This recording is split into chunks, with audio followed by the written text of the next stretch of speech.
So here we have 6 quarterbacks who are scheduled to be free agents, and I have them ranked in the order of how intrigued I would be by the signing. So in the left hand column, I have the player name, ranking, and what team they were on last season. Middle column, I have their age entering the 2022 season. And in the right hand column, I have their projected 2022 earnings according to Pro Football Focus.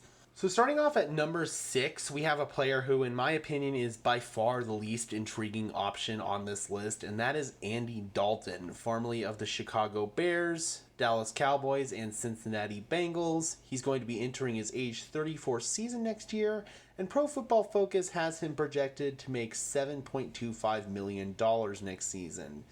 Now, personally, Andy Dalton is someone who is not very inspiring at all. He's very much the last resort, in my opinion. I'd almost rather re-sign Teddy Bridgewater, who Pro Football Focus has projected to make $8.5 million next year. For just a little bit more money, I feel like it would be quite a significant upgrade. Now, some good things you can say about Andy Dalton are, of course, he has been a starter in the league for a long time. He was the Cincinnati Bengals starting quarterback from 2011 to 2019, leading them to multiple playoff appearances, of course, never winning any playoff games. Dalton's best season by far as a Bengal came in 2015 when he led the team to a 12-4 record. Unfortunately, he did suffer a thumb injury in the second to last game of the season and was unable to play in the playoffs. Some good things you can say about Andy Dalton. Of course, he has been a starter in the league for a long time. He has displayed the ability to operate an offense at a decent, competent level. I mean, he is an okay game manager, but at this point in his career, I feel like he's a lot more on the lower tier, very lower tier starter to high tier backup. I think a good comparison to him at this point in his career is Case Keenum. Of course, in the 2020 season, he did start a majority of the games for the Dallas Cowboys when Dak Prescott went down due to injury, and I thought overall he played okay. The defense on the team was absolutely atrocious, so he was always, it seemed like, playing from behind, but I feel like he did operate the Cowboys offense at a decent level. And then, of course, last season he parlayed that into a 1-year deal with the Chicago Bears, who were using him as a bridge to rookie Justin Fields. Now, faced with pressure from ownership and the fan base, Fields was put in too early, in my opinion. Now, Dalton did start some games down the line for the Bears after being benched for Justin Fields due to an injury to Fields, and quite frankly, the Bears' offense as a whole was frankly incompetent between poor play calling from Matt Nagy and shaky quarterback play all around. I do feel that Dalton probably was their best quarterback last season. That definitely is not saying much. So at this point in his career, I definitely feel like he's a lot more comparable to a Case Keenum or some along those lines, a lower tier starter, high tier backup. And I think if Dalton wants to continue making hay in the NFL, he may have to do it the same way Case Keenum has, and that is as a backup. And I don't know if $7.25 million is going to be what he ends up making in the open market.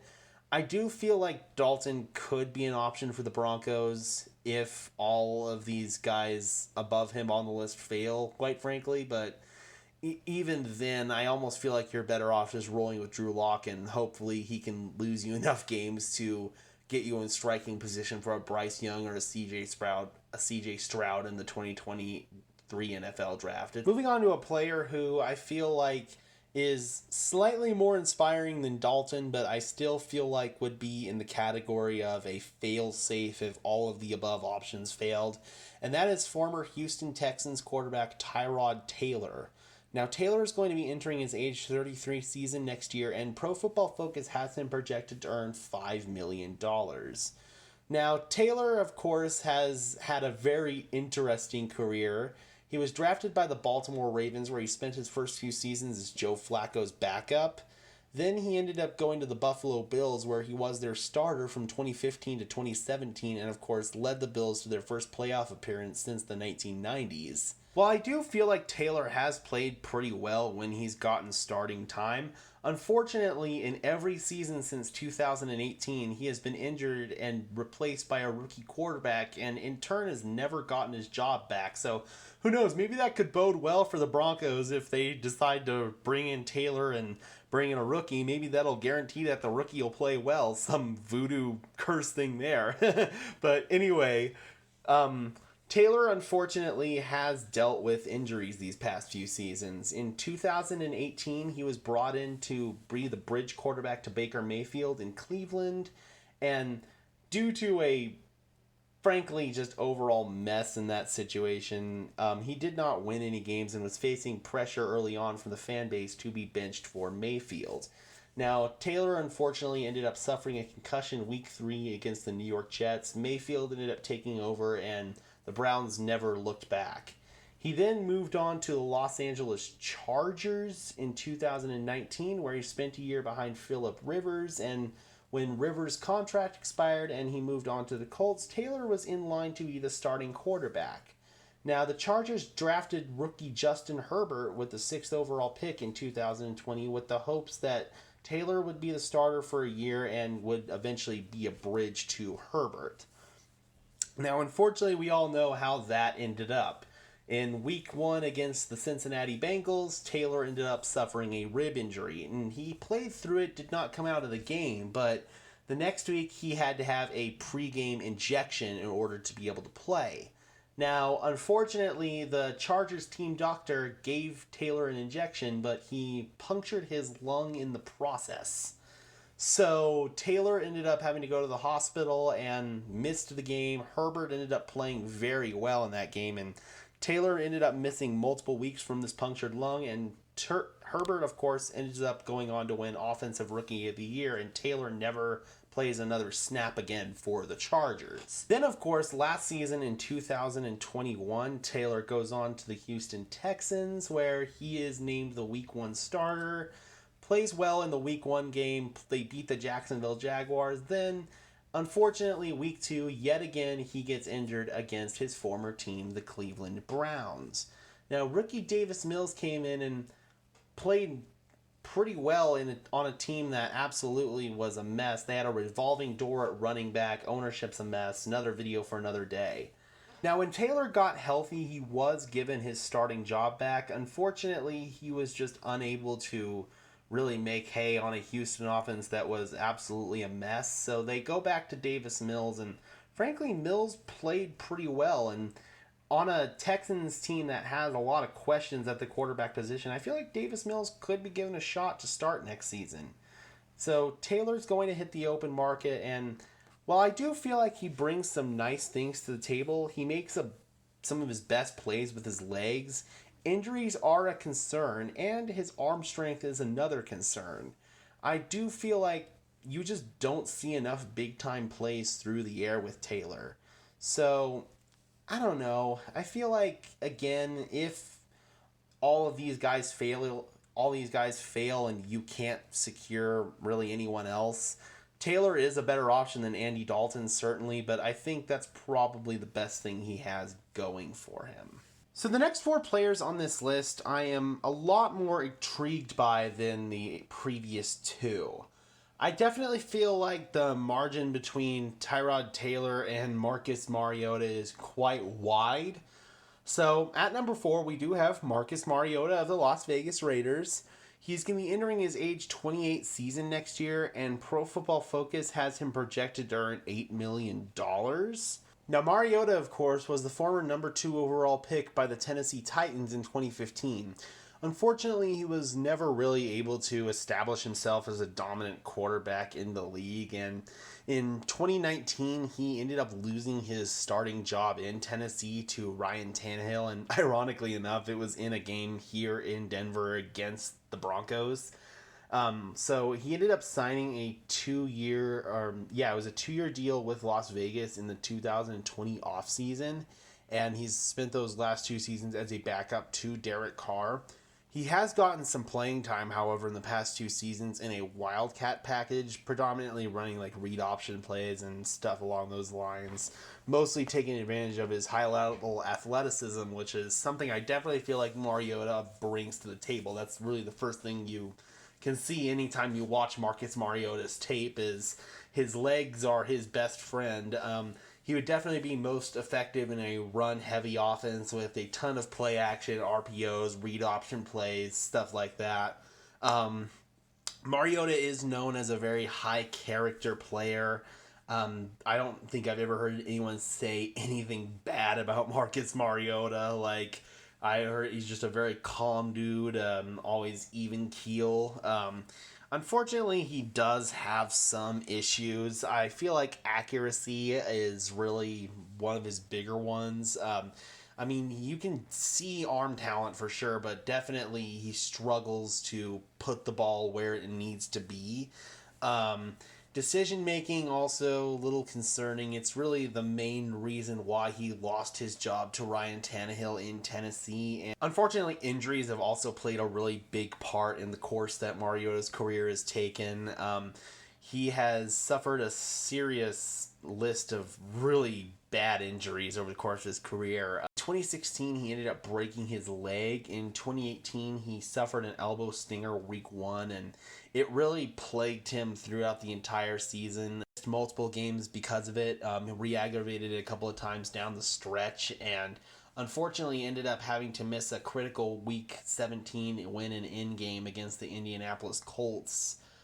That would have clinched the Tennessee Titans a wild card spot. Unfortunately, they finished 9-7 for a second year in a row, and they missed the playoffs with the first year under Mike Vrabel. After he signed with the Raiders, he also had multiple soft tissue injuries that caused him to miss multiple games over the past season, and he wasn't even the starting quarterback. I believe he had a preseason injury in 2020 in practice. There were obviously no preseason games, missed the start of the season, and then in 2021 he ran a read option play on, like, I believe it was one of the first plays of the game, week 1 against the Baltimore Ravens, and he ended up injuring his hamstring on a 31-yard run in that game and missed multiple games as a result of that. So even recently, and he hasn't even started again, Mariota has dealt with some injuries these past couple of years. So I do feel like it would be a concerning signing,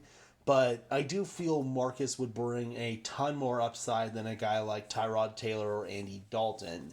I do feel that the other 3 guys I have on this list would obviously be better fits, but if we can't land one of those guys, I do feel like Marcus Mariota would be a good guy to maybe push Drew Lock or push a rookie quarterback we may bring in, but that's another video for another day. So next up we have the journeyman quarterback himself, Ryan Fitzpatrick, or as he's more commonly referred to, Fitzmagic or Fitztragic, depending on what day it is. Now, Fitzpatrick is going to be entering his age 39 season, and Pro Football Focus has him projected to make $7 million. Now, there is several interesting angles with the Fitzpatrick signing. Now, of course, he is known as a player who is the ultimate gunslinger. He will take chances downfield, not afraid to throw it into triple coverage. Sometimes he'll make it work brilliantly. Other times it will blow up in his face and it is going to end up in a pick 6. That is the type of play that encapsulates Ryan Fitzpatrick as a player. He has been on 9 different teams now, starting for, again, all 9 of them. Most recently, he was with the Washington football team, where unfortunately he only played in 16 snaps before suffering a season-ending hip injury, and that's where a very big part of this comes into play. There is question as to whether Ryan Fitzpatrick will want to play again. I mean, he is 39 years old, and that was a very, very serious injury. I mean, that he may decide, hey, listen, I'm done. I can't take this kind of punishment anymore, or he may try to overcome the odds and make a comeback. And I feel like if he does try to overcome the odds and make a comeback, Denver would be a very interesting fit for him.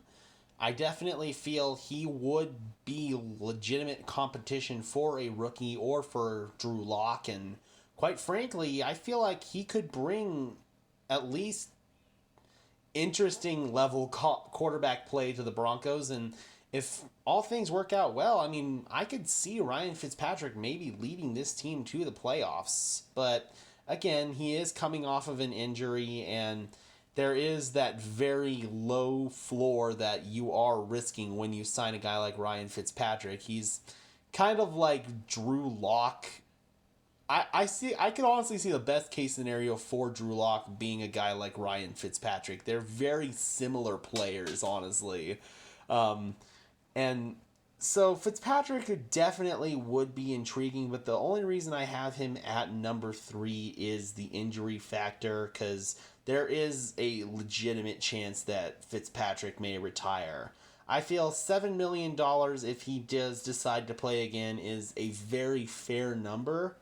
And Ryan Fitzpatrick, if he does decide to play again, would probably shoot up to number 2 or number 1 on this list. So next up, coming in at number 2, we have yet a former number 2 overall pick, and that is Mitchell Trubisky of the Buffalo Bills. Now, Trubisky, of course, was the number 2 overall pick in the 2017 NFL Draft, and of course, the Bears have received heavy scrutiny for that pick because they traded up in the draft to get him and passed on guys such as Deshaun Watson and Patrick Mahomes in that draft. And Trubisky is a guy who was widely regarded as a bust in Chicago. Very similar to Marcus Mariota, Trubisky was a guy who was never really able to establish himself as an elite player.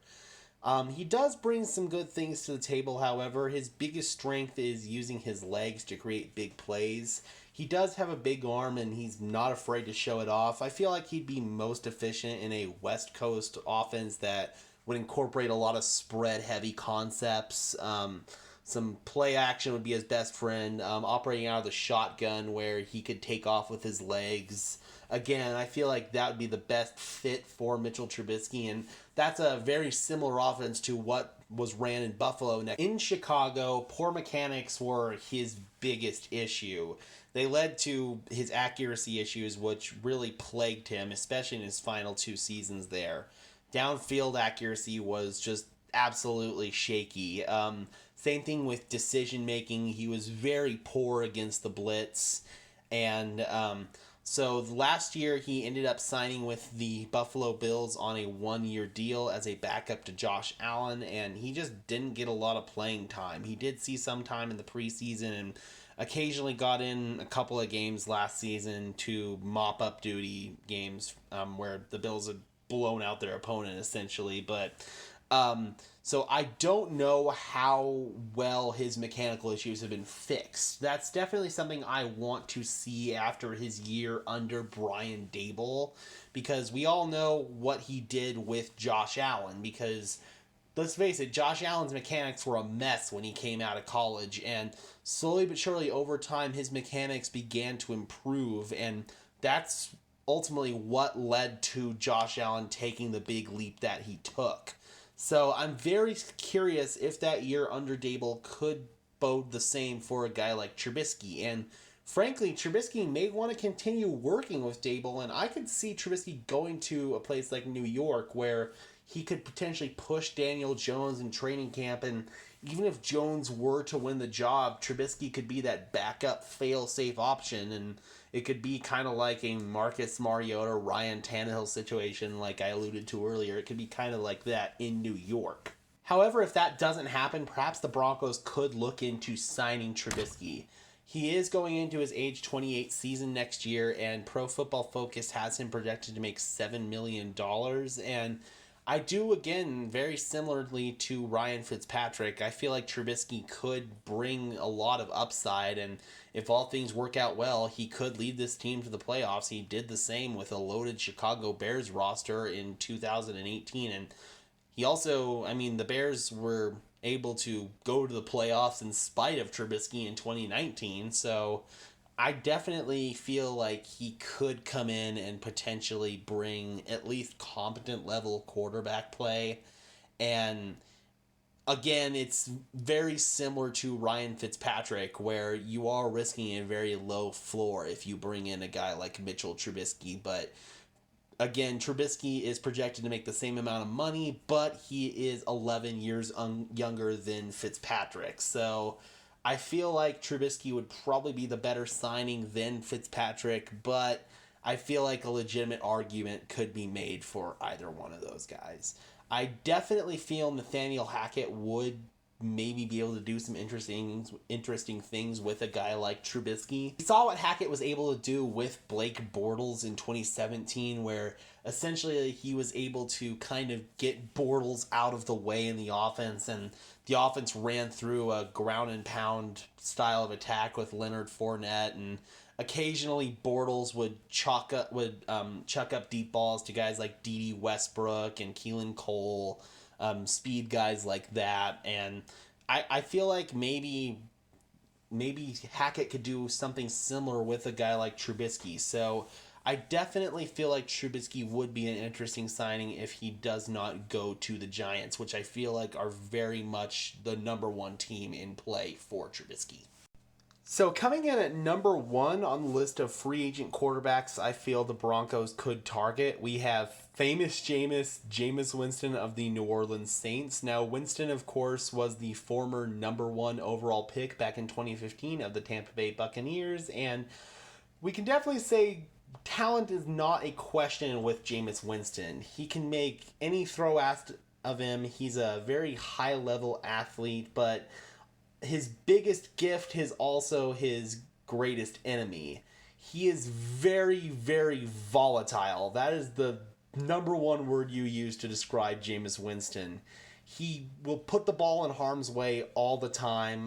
That was encapsulated fully in 2019, his final season in Tampa Bay, where he threw for over 5,000 yards, did throw for 30 touchdowns, and also threw for 30 interceptions.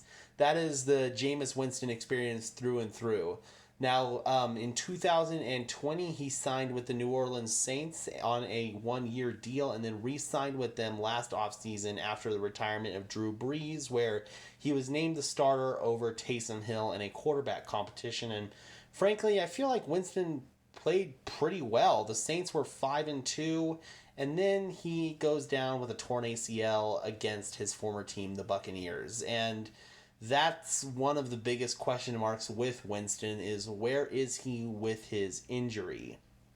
A torn ACL is obviously one of the worst injuries a football player can suffer, and no two torn ACLs are the same. So we're not quite sure what his timeline is. Is Jameis going to be ready for week 1?